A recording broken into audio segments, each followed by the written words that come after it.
바쁜 일상, 궁금한 이슈에 대한 5가지 질문에 명쾌한 답변을 드리는 안진용의 오답노트. 오늘의 주제는 바로 이겁니다. PTS 와서 보기 힘들어요. 50대 김부장, 이 드라마에 빠지는 이유는? 배우 류승룡이 주연을 맡은 이 드라마 제목부터 남다른데요. 어떤 작품인가요?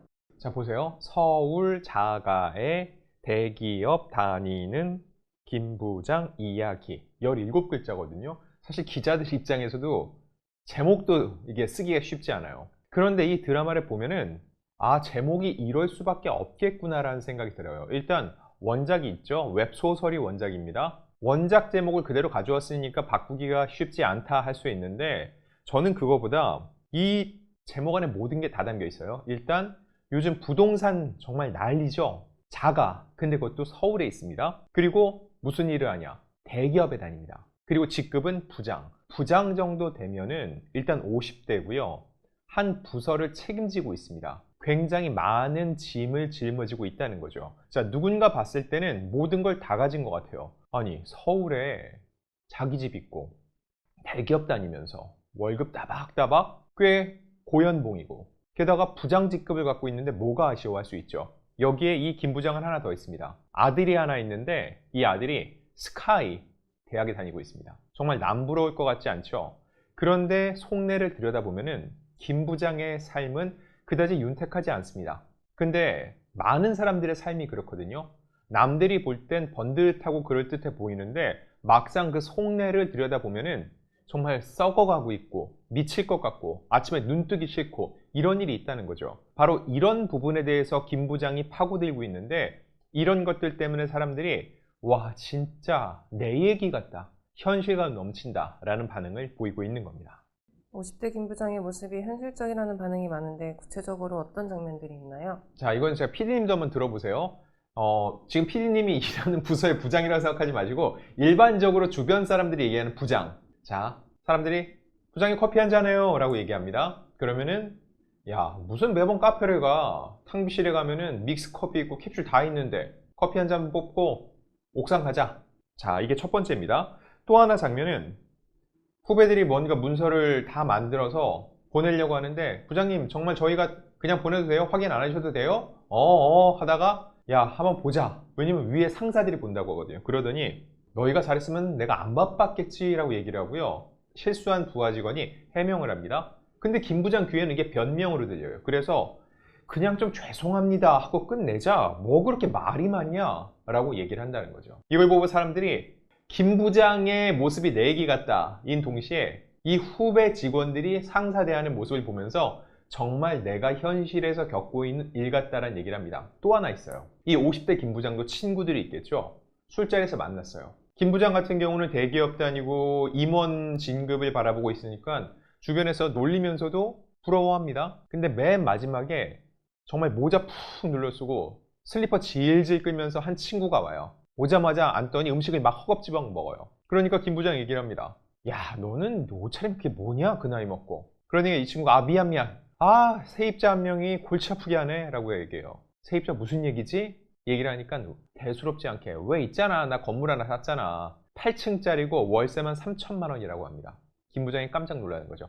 행색이 가장 초라한 이 친구가 알고 보니 건물주였다는 얘기에 입을 다물지 못하죠. 그래서 다른 친구들이 얘기를 해요. 너 얘 건물 산 거 몰랐어? 자, 그 다음이 중요합니다. 건물 산 친구 부러울 수 있죠. 그 다음이 왜 중요하냐? 야, 너 얘 건물 산 거 몰랐어? 라고 질문할 때 다른 친구가 얘 단톡방 자기 얘기할 때만 보잖아. 자, 이게 핵심 포인트예요. 단톡방 하면 단체 대화방이죠. 많은 사람들이 대화를 하는데 어떤 사람이 자기 얘기는 정말 많이 늘어놓는데 막상 다른 사람들이 얘기할 때는 하나도 안 봐요. 관심도 없어요. 그리고 자기 얘기를 다른 사람들이 모르면은 야, 내가 그때 얘기했잖아 라고 하고 막상 다른 사람 얘기에 대해서는 관심이 없는 거죠. 이런 김 부장들의 모습을 보면서 많은 사람들, 정말 수많은 김 부장들을 모시고 있는 시청자들이 정말 내 얘기 같다, 정말 현실적이다, 이런 반응을 보이고 있는 거죠. 한간에는 보기 불편하다는 반응까지 있는데 어떤 부분 때문인가요? 자, 일단 드라마 굉장히 흥미롭거든요. 제목도 흥미로운데 실제 드라마는 더 흥미롭습니다. 근데 한간에는 PTSD 올 것 같다, 트라우마가 온다, 견딜 수가 없다, 그래서 채널 돌렸다, 이런 얘기를 해요. 왜 그럴까요? 이게 드라마라는 걸 사람들이 보는 이유는 현실에서 조금은 멀어지고 싶은 거거든요. 현실은 팍팍하고 힘드니까 최근에 판타지 드라마가 굉장히 인기를 끌고 있죠. 드라마나 영화에서나마 즐겁게 웃고 환상적인 세계를 즐기고 싶은 거예요. 근데 막상 이 김 부장 이야기는 너무나 현실을 그대로 반영한 듯해서 나의 트라우마를 또 건드리고 있다는 거죠. 그런 측면에서 보기 어렵다라는 얘기를 하고 있습니다. 자, 그리고 또 하나의 장면을 말씀드리면 이 김 부장이 기분이 좋아서 가족들한테 외식하자 그럽니다. 근데 거기 가서 보니까 김 부장이 막 싸우고 있어요. 예약을 했는데 왜 자기 이름이 없냐고 고래고래 소리를 지르죠. 근데 알고 보니까 이름을 착각하고 김 부장은 다른 곳에 예약을 해놨던 겁니다. 근데 그 집에서는 그래도 고객이니까 단골이니까 아이고 죄송합니다. 저희가 잘 해놓겠습니다. 이런 일 다시는 없도록 하겠습니다. 라고선 계속 사과를 하고 서비스 안주까지 내왔어요. 근데 김 부장의 실수를 알게 된 아들이 얘기를 합니다. 아버지 사과하세요. 이거는 사과하셔야 돼요. 그런데 김 부장은 뭐 그럴 수도 있지. 내가 여기 팔아준 게 얼만데. 이런 얘기를 한다는 거죠. 사실 뭐 모두가 그렇진 않지만 우리 주변에서 소위 꼰대라고 불리는 여러 사람들을 통해서 야 정말 저런 어른은 되지 말아야지. 저렇게는 하면 안 되겠다라는 생각을 하게 되는데 그 모습을 드라마 속에서 보게 된다는 겁니다. 그러다 보니까 많은 사람들이 PTSD 오는 드라마라는 평을 내놓고 있는 거죠. 50대 김 부장이 주인공이기 때문에 젊은 층의 공감대를 얻기 힘들지 않을까요?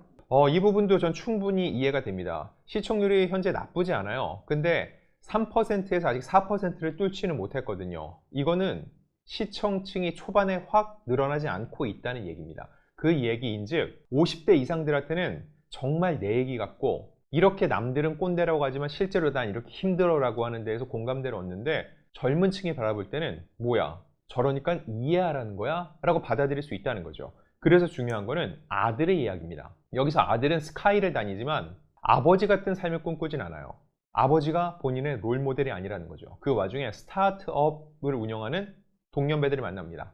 근데 이 회사의 이름은 질투는 나의 힘. 거기서 준다는 직급은 CDO, 최고 파괴 책임자입니다. 아버지가 볼 때는 콧방귀 낄 노릇이죠. 이게 뭐야? 무슨 회사인데? 파괴 책임자가 뭐하는 직급인데? 얘기를 하는 겁니다. 자, 근데 이 아들의 고민, 사실 요즘 많은 사회 초년생들이 하는 고민입니다. 어떤 곳에 취업을 해야 될까? 그냥 대기업 들어가서 그 안에서 예전에 선배들이 살던 패턴대로 살아오면 그게 맞는 것일까? 스타트업을 해야지 내가 단순한 월급쟁이를 넘어서 무언가 새로운 것을 만들 수 있지 않을까? 고민이 많아진다는 거죠. 결과적으로 할 때는 이 아버지, 김 부장의 이야기와 그 아들, 젊은 사회 초년생 얘기가 균형을 이루어야 된다는 거죠. 그래야 한쪽으로 이야기가 쏠리지 않고 다양한 연령층을 모두 만족시킬 수 있을 것이라 저는 보고 있습니다. 유승용을 비롯해 배우들의 연기는 어떤가요?